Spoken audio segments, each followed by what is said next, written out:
Tarot cards स्वयं जादुई शक्ति नहीं है, बल्कि कई लोगों के लिए अंतर्ज्ञान अर्थात इंट्यूशन, आत्मचिंतन और प्रतीकों की भाषा के माध्यम से काम करती है।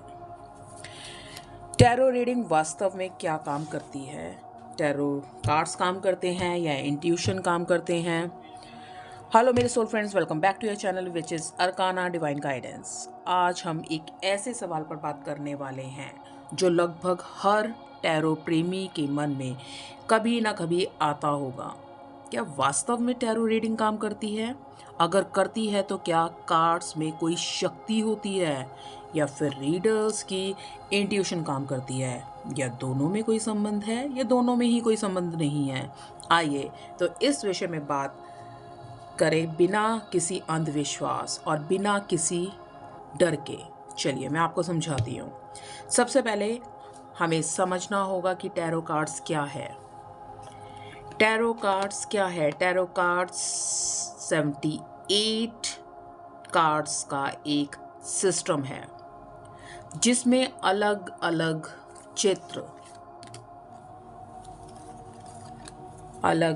चित्र, प्रतीक और कहानियां होती हैं। हर कार्ड जीवन के किसी न किसी पहलू का प्रतिनिधित्व करते हैं, जैसे प्रेम, संघर्ष,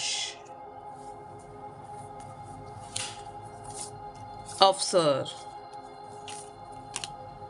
परिवर्तन, डर, आशा, सफलता और आध्यात्मिक विकास। लेकिन सवाल यह है, क्या कार्ड भविष्य जानते हैं? यदि हम ईमानदारी से देखें तो कार्ड स्वयं भविष्य नहीं जानते। कार्ड तो केवल कागज के बने प्रतीक हैं। फिर रीडिंग कैसे काम करती है? यहीं पर इंट्यूशन की भूमिका शुरू होती है। इंट्यूशन का मतलब है हमारी आंतरिक समझ, वह आवाज जो कभी कभी बिना किसी तार्किक कारण के हमें सही दिशा का संकेत देती है। जब एक अनुभवी टैरो रीडर कार्ड देखता है तो वह केवल प्रतीक नहीं देख रहा होता, वह प्रतीकों की ऊर्जा, परिस्थिति और अपने अनुभवों को जोड़कर अर्थ निकाल रहा होता है।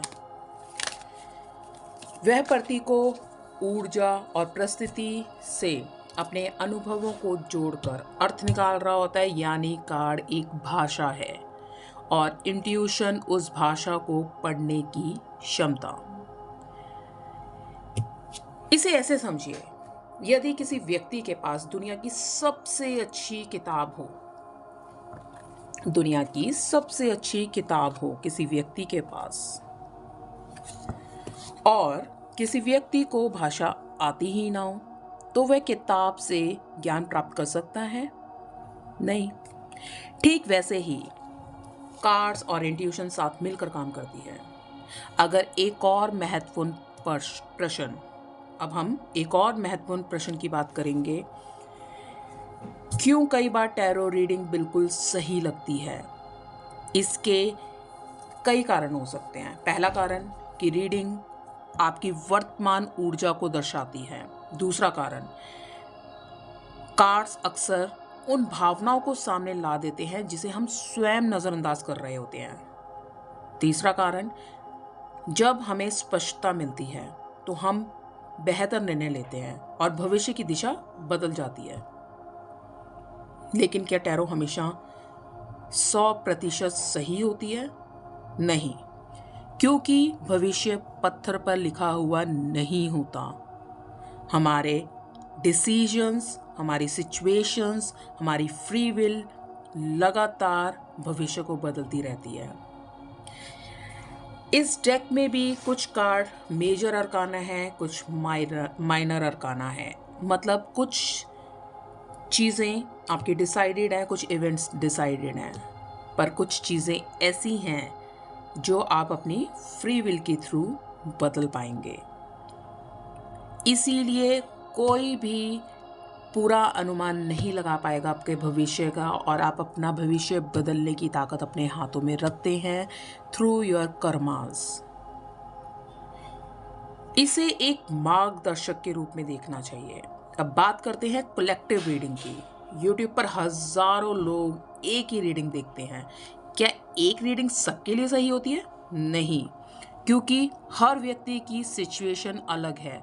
यदि कोई संदेश आपके जीवन से मेल खाता है तो उसे स्वीकार करें, यदि नहीं मेल खाता तो उसे छोड़ दीजिए। यही पॉजिटिव व्यू पॉइंट है।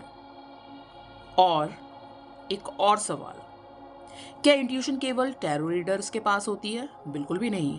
हर इंसान के पास इंट्यूशन होती है। कुछ लोग इसे सुनते हैं, कुछ लोग इसे नज़रअंदाज कर देते हैं, अनदेखा कर देते हैं।